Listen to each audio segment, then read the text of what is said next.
आइए देखते हैं ज्योग्राफी भूगोल सभी परीक्षाओं के लिए महत्वपूर्ण है। मानसून मानसून शब्द की उत्पत्ति अरबी भाषा के मौसम से हुई है, जिसका अर्थ ऋतु होता है। परंतु मानसून वास्तव में एक ऋतु नहीं बल्कि यह अस्थायी पवनें होती है जो हर 6 महीने में अपनी दिशा में परिवर्तन करती है। मानसून पवनों से प्रभावित क्षेत्रों में उष्णकटिबंधीय मानसून जलवायु पाई जाती है। इस प्रकार के जलवायु वाले क्षेत्र में वार्षिक वर्षा का 80% यानी ग्रीष्म ऋतु के दौरान 2 से 3 महीनों में प्राप्त होती है। इस क्षेत्र में उष्णकटिबंधीय पतझड़ वनस्पति पाई जाती है। यह जलवायु मुक्त रूप से दक्षिण एशिया, दक्षिण पूर्व एशिया तथा उत्तरी ऑस्ट्रेलिया में पाई जाती है। मानसून निर्माण के प्रक्रिया को समझाने के लिए कई सिद्धांत दिए गए हैं। मानसून सिद्धांत थ्योरी, चिस्मत परिकल्पना, क्लासिकल कॉन्सेप्ट, मॉडर्न कॉन्सेप्ट यानी आधुनिक परिकल्पना। थर्मल थ्योरी, ऊष्मीय सिद्धांत एडम हेली दिया था। ITCTJ थ्योरी फोलो ने दिया था। जेट स्ट्रीम थ्योरी इल नेनो, उसके बाद ला नीना, हिंद महासागरीय, पछुआ जेट स्ट्रीम और पूर्व जेट स्ट्रीम। परिचिर संपत या संस्थापित परिकल्पना क्लासिकल कॉन्सेप्ट, यह मानसून निर्माण की प्रक्रिया को समझाने के लिए दी गई पहली परिकल्पना। यह सिद्धांत एडमंड हेली द्वारा दिया गया था।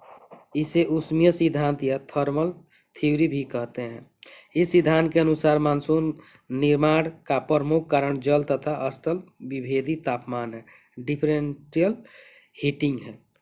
ग्रीष्म ऋतु के दौरान भारतीय उपमहाद्वीप हिंद महासागर की अपेक्षा अधिक गर्म हो जाता है। अतः भारतीय उपमहाद्वीप पर निम्न दाब तथा हिंद महासागर में उच्च दाब का निर्माण होता है। यह दाब प्रवणता के कारण मानसून पवनें दक्षिण पूर्व से उत्तर पूर्व की ओर चलने लगती है। यह दक्षिण पश्चिम मानसून पवनें कहलाती हैं। ये पवनें हिंद महासागर से भारतीय उपमहाद्वीप की ओर चलती है तथा वर्षा उत्पन्न करती है। शीत ऋतु के दौरान भारतीय उपमहाद्वीप के ठंडे हो जाने के कारण वहाँ उच्च दाब का निर्माण होता है। इसकी तुलना में हिंद महासागर पर निम्न दाब परिस्थितियाँ पाई जाती है। अतः पवनें भारतीय उपमहाद्वीप से हिंद महासागर की ओर चलती है। इन्हें उत्तर पूर्वी मानसून पवनें कहते हैं। संस्थापित परिकल्पनाएं की सीमाएं, यह परिकल्पना निम्नलिखित परिघटनाओं को समझा नहीं पाई। नंबर 1, भारतीय उपमहाद्वीप पर अप्रैल तथा मई के महीने में निम्न दाब बन चुका होता है, परंतु इन महीनों में भारतीय उपमहाद्वीप पर वर्षा नहीं होती है। मानसून के आगमन की कोई तिथि निर्धारित नहीं है।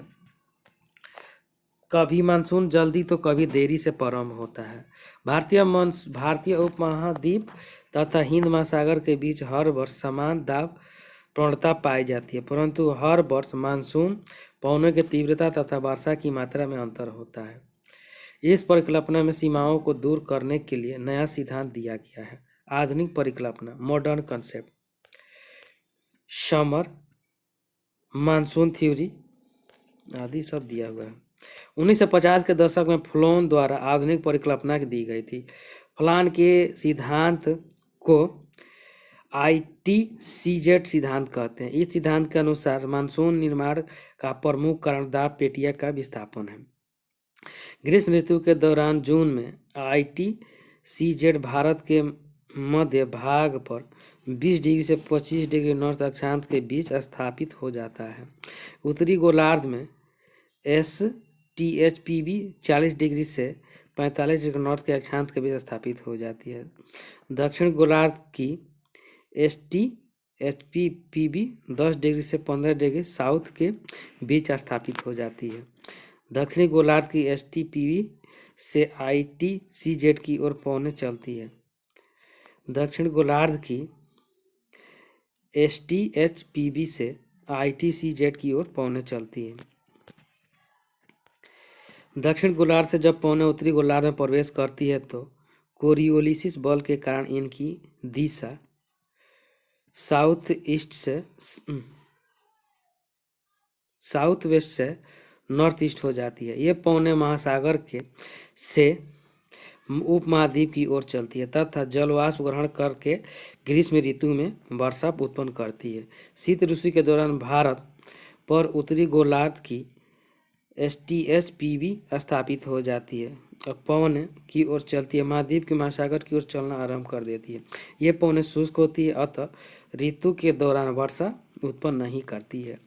इन्हें उत्तर पूर्व मानसून पवनें कहते हैं। मानसून को प्रभावित करने वाले कारक jet stream polar jet stream उच्च वायुमंडल में चलने वाली पवनें हैं जो अत्यधिक तीव्र गति वाली होती है। यह पश्चिम की ओर वर्षाकार यानी मेंडिनिंग मार्ग में चलती है। यह पौने 30 डिग्री तथा 60 डिग्री अक्षांशीय क्षेत्रों के ऊपर बहती है। शीत ऋतु में जेट स्ट्रीम की गति बहुत अधिक होती है तथा यह अत्यधिक प्रबल होती है। भारतीय मानसून की उपोष्ण कटिबंधीय पछुआ जेट स्ट्रीम प्रभावित करती है। सब ट्रॉपिकल वेस्टर्ली जेट स्ट्रीम यह जेट स्ट्रीम शीत ऋतु के दौरान भारत की ओर बढ़ती है और हिमालय से टकराने पर दो भागों में विभाजित हो जाती है। इसकी उत्तरी शाखा तिब्बत के पठार के ऊपर बहती है तथा दक्षिण शाखा मैदानी पर बनने वाली उच्च दाब परिस्थितियां प्रबल हो जाती है। उच्च दाब के कारण उन मैदानी क्षेत्र वाले अवतरण होता है तथा वायुमंडल अस्थायित्व पाया जाता है। अतः शीत ऋतु के दौरान भारत में वर्षा प्राप्त नहीं होती है। शीत ऋतु में यह स्ट्रीम भूमध्य सागर पर बनने वाले छोटे चक्रवातों की भारत की ओर लेकर आती है जिससे उत्तर पश्चिम भारत में वर्षा एवं बर्फबारी होती है। शीत ऋतु में होने वाले इस वर्षा को मावट कहते हैं तथा इस परिघटना को विक्षोभ कहा जाता है, पश्चिमी विक्षोभ कहा जाता है। ग्रीष्म ऋतु के आगमन के साथ जेट स्ट्रीम उत्तर की ओर विस्थापित होने लगती है। जून के महीने में ये जेट स्ट्रीम पूर्ण रूप से भारत के उत्तर में विस्थापित हो जाती है। अतः जून के महीने में मानसून प्रारंभ होता है क्योंकि भारत में वर्षा तब तक नहीं हो पाती जब तक जेट स्ट्रीम की दक्षिणी शाखा का प्रभाव भारत से नहीं टलता। अप्रैल तथा मई के महीने के दौरान निम्न दाब होने के बावजूद जेट स्ट्रीम की दक्षिणी शाखा के कारण वर्षा नहीं हो पाती है। मानसून उस तिथि को प्रारंभ होता है जिस दिन जेट स्ट्रीम भारत से हट जाती है। पश्चिमी विक्षोभ शीत ऋतु के दौरान STWJS भूमध्य सागर पर बनने वाले छोटे चक्रवातों को वेस्ट ईस्ट विस्थापित करते हुए पश्चिमी एशिया तथा भारतीय उपमहाद्वीप की ओर ले जाती है। इन छोटे चक्रवातों के कारण नॉर्थ वेस्ट भारत में वर्षा एवं बर्फबारी होती है। तिब्बत का पठार हिमालय पर्वत का कुनलुन शान पर्वत चीन के बीच है। ग्रीष्म ऋतु के दौरान यह पठार विषुवत क्षेत्र होने के कारण अत्यधिक गर्म हो जाता है। अतः इस पठारी क्षेत्र से वायु का संवहन होने लगता है। यह वायु तिब्बत के पठार के ऊपर तथा उच्च वायुमंडल में एकत्रित हो जाती है तथा यह वायु विषुवत रेखीय क्षेत्र की ओर बढ़ने लगती है। यह वायु दक्षिणी हिंद महासागर पर जाकर अवतरित होती है तथा अवतरित होने के बाद यह वायु मानसून पवनों के साथ भारतीय उपमहाद्वीप की ओर बढ़ती है। अतः यह भारतीय मानसून की तीव्रता को बढ़ाती है। तिब्बत के पठार से विषुवत रेखा क्षेत्र की ओर ढूंढने वाली वायु की एक कोरियोलिस बल के प्रभाव के कारण ईस्ट वेस्ट बहने लगती है जिससे पूर्वी जेट स्ट्रीम का निर्माण होता है। यह एक अस्थायी जेट स्ट्रीम है जो हिंद महासागर तथा भारतीय उपमहाद्वीप के बीच पाई जाने वाली प्रवणता को बढ़ाती है। दाब प्रवणता के बढ़ने के कारण मानसून पवनों की गति बढ़ जाती है जो मानसून की तीव्रता को बढ़ाने में सहायक होती है। तिब्बत के पठार तथा पूर्वी जेट स्ट्रीम के प्रभाव के बारे में P. कोटेश्वर ने बनाया है। ये हो गया। अल नीनो यह स्पेनिश भाषा का शब्द है जिसका अर्थ है बालक। हर 2 से 5 साल के बाद ठंडी पेरू धारा के स्थान पर एक गर्म महासागरीय धारा स्थापित हो जाती है जिसे अल नीनो कहते हैं। अल नीनो की परिघटना क्रिसमस से के आसपास होती है अतः इसे यीशु का शिशु भी कहा जाता है। अल नीनो की परिघटना क्रिसमस के आसपास होती है तो इसे यीशु का शिशु भी कहा जाता है। अल नीनो के दौरान प्रशांत महासागर तथा हिंद महासागर में पाई जाने वाली परिस्थितियों में परिवर्तित होता है, जिसके कारण भारतीय मानसून पर नकारात्मक प्रभाव पड़ते हैं। समान परिस्थितियों के दौरान दक्षिण अमेरिका के दक्षिण तट के पास ठंडी, पेरू तथा ऑस्ट्रेलिया के पूर्वी तट के पास गर्म ईएस पाई जाती है। अतः दक्षिण प्रशांत महासागर के पूर्वी भाग में उच्च दाब तथा पश्चिमी भाग में निम्न दाब परिस्थितियां पाई जाती हैं। इन दौरान दक्षिण हिंद महासागर में भी निम्न दाब परिस्थितियां होती है। अतः दक्षिण प्रशांत महासागर में पूर्वी भाग में वायु का अवतरण तथा पश्चिम में वायु का संवहन होता है। इस दौरान दक्षिण हिंद महासागर में भी वायु का संवहन होता है। अतः यहाँ से गुजरने वाली मानसून पवन जल वाष्प ग्रहण कर लेती है तथा दक्षिण एशिया एवं दक्षिण पश्चिम एशिया में भारी वर्षा होती है। अल नीनो की परिस्थितियाँ। अल नीनो के दौरान दक्षिण एशिया में पश्चिम तट के पास गर्म महासागरीय धारा स्थापित हो जाती है। इस धारा के कारण दक्षिण प्रशांत महासागर तथा दक्षिण हिंद महासागर में परिस्थितियाँ परिवर्तित हो जाती है। पूर्वी प्रशांत महासागर में उच्च दाब परिस्थिति बनती है। दक्षिण अमेरिका के तट के पास वायु का संवहन होता है। ऑस्ट्रेलिया के पूर्वी तट के पास वायु का अवतरण होता है। दक्षिण हिंद महासागर में भी वायु का अवतरण होता है। नेक्स्ट, अल नीनो की परिस्थिति के दौरान दक्षिण अमेरिका के पश्चिमी भाग में वर्षा उत्पन्न होती है। पूर्वी ऑस्ट्रेलिया में सूखे की स्थिति का निर्माण होती है। इस दौरान हिंद महासागर से गुजरने वाले मानसून पवनें अधिक जल वाष्प ग्रहण नहीं कर पाती, अतः दक्षिण एशिया एवं दक्षिण पूर्व एशिया मानसून वर्षा की मात्रा कम हो जाती है। अल नीनो भारतीय मानसून का नकारात्मक प्रभाव होता है। Walker cell. दक्षिण प्रशांत महासागर में पूर्वी तथा पश्चिमी भाग में पाई जाने वाली दाब प्रवणता के कारण दक्षिण अमेरिका तथा ऑस्ट्रेलिया के बीच वाकर चक्र का निर्माण होता है। समान परिस्थितियों के दौरान वाकर चक्र की दिशा क्लॉकवाइज होती है तथा अल नीनो के दौरान वाकर चक्र में वायु चक्रण घड़ी विपरीत दिशा में होती है।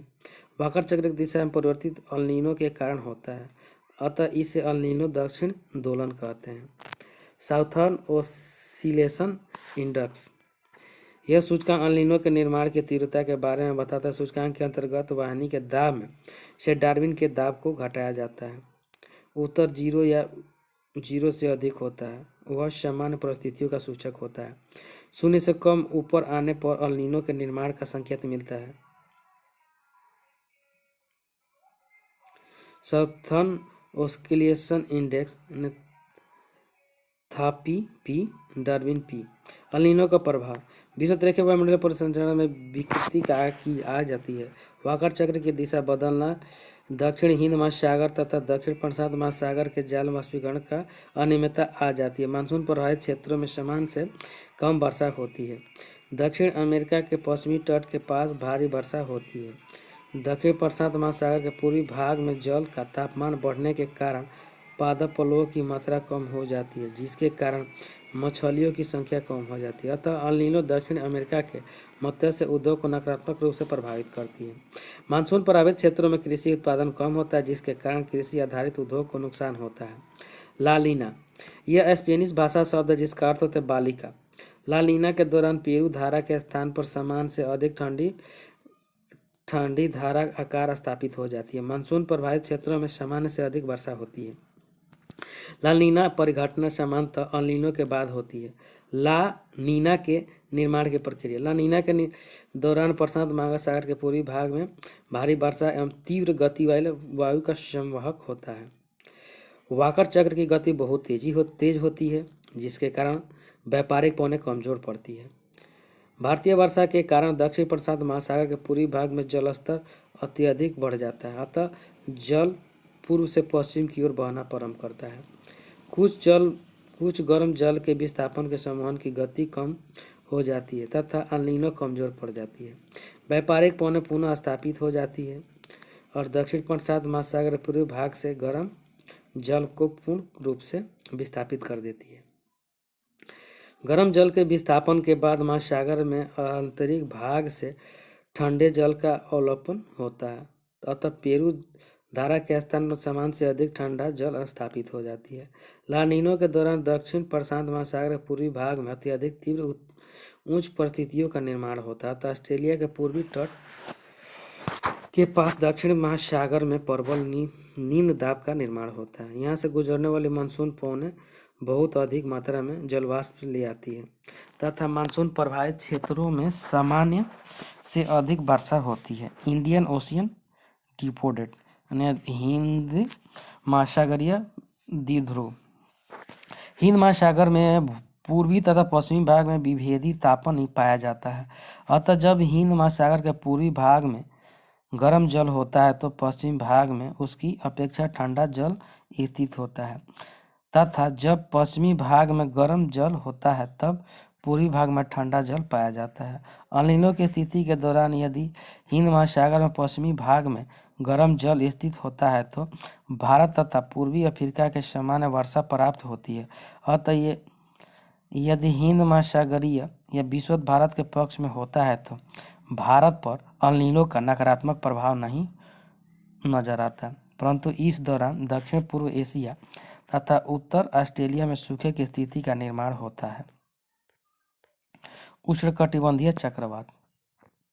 उष्णकटिबंधीय चक्रवात उष्णकटिबंधीय महासागर में बनने वाले निम्न दाब केंद्र होते हैं जिसके चारों ओर वायु चक्रवात गति उत्पन्न करते हुए ऊपर की ओर उठती है, जिसके कारण बादल निर्माण भारी वर्षा प्राप्त होती है। चक्रवात के निर्माण की प्रक्रिया। उष्णकटिबंधीय महासागरीय क्षेत्रों में पाए जाने वाले द्वीप अत्यधिक तौर पर अत्यधिक सौर ताप ग्रहण करके गर्म हो जाते हैं।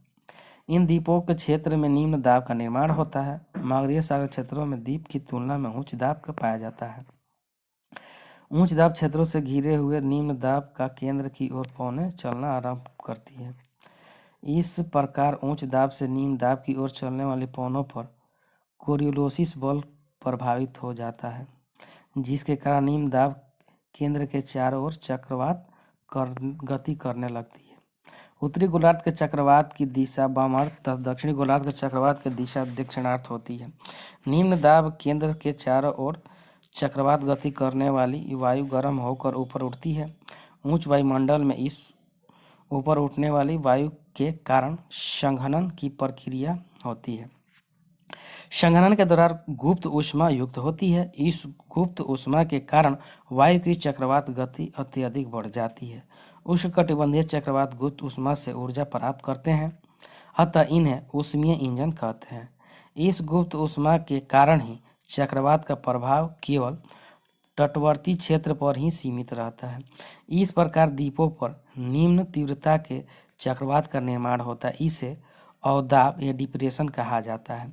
व्यापारिक पवनें द्वीप पर बनने चक्रवात को महासागरीय क्षेत्र की ओर स्थापित करती है। महासागरीय क्षेत्र में पर चक्रवात को मिलने वाली जलवाष्प की मात्रा बढ़ जाती है, जिसके कारण अधिक संघनन होता है और गुप्त ऊष्मा का उत्सर्जन भी होता है। इस गुप्त ऊष्मा के कारण वायु की चक्रवात गति बढ़कर लगभग 180 किलोमीटर आवर से 250 किलोमीटर प्रति आवर हो जाती है। इस प्रकार उच्च तीव्रता का चक्रवात व्यापारिक पवनों के प्रभाव के कारण महाद्वीपों के पूर्वी तट से जाकर टकराते हैं। तटवर्ती क्षेत्र में भारी वर्षा के करने के बाद चक्रवात महाद्वीपों के आंतरिक भाग में धीरे धीरे समाप्त हो जाते हैं, गुप्त ऊष्मा के अभाव में। चक्रवात की दीवार। यह निम्न दाब केंद्र का परिधि क्षेत्र होता है। यहाँ वायु चक्रवात गति करते हुए ऊपर की ओर उठती है तथा निर्माण एवं वर्षा करती है। चक्रवात के कारण होने वाला सर्वाधिक विनाश दीवार वाले क्षेत्र में ही होता है। चक्रवातों के दौरान होने वाली वर्षा को फ्रंटल वर्षा कहते हैं। चक्रवात की आँख। यह निम्न दाब केंद्र वाला क्षेत्र है जहाँ सामान्य मौसम परिस्थितियाँ पाई जाती है। चक्रवात की आँख व्यास वाला 50 से 80 किलोमीटर होता है। नेक्स्ट, चक्रवात लैंडफॉल। जब चक्रवात महाद्वीप के तटीय क्षेत्र से जाकर टकराता है तो उसे चक्रवात का लैंडफॉल कहा जाता है। चक्रवात के भी नाम है। अटलांटिक महासागर को हरिकेन को अटलांटिक महासागर, हिंद महासागर को चक्रवात, प्रशांत महासागर को टाइफून, दक्षिण चीन सागर ऑस्ट्रेलिया में बिली विलीज टॉरनेडो शीतोष्णकटिबंधीय चक्रवात के प्रभाव। चक्रवात के दौरान वायु की तीव्रता बहुत अधिक होती है तथा इस उच्च तीव्रता की वायु के कारण जान माल की हानि होती है। चक्रवात के कारण कम समय में भारी वर्षा होती है। इस वर्षा के कारण बाढ़ की समस्या उत्पन्न हो जाती है तथा मृदा अपरदन भी होती है। जब चक्रवात महासागरीय क्षेत्र के ऊपर से गुजरता है तो उससे उच्च तीव्रता की महासागरीय लहरें उठती है। इस लहरों के कारण तटवर्ती क्षेत्र का बहुत बड़ा भाग जलमग्न हो जाता है। इसके कारण बाढ़ की समस्या उत्पन्न हो जाती है। तो इसे स्टॉर्मजर्स भी कहते हैं। उत्तर पश्चिम प्रशांत महासागर में पृथ्वी पर सबसे ज़्यादा चक्रवात उत्पन्न होती है। इससे टी स्केल पर चक्रवातों की शक्ति का मापन किया जाता है। Thank you friends. अच्छा लगता है लाइक सब्सक्राइब और शेयर जरूर करें। साथ में बेल आइकन का बटन दबाना नहीं भूलें।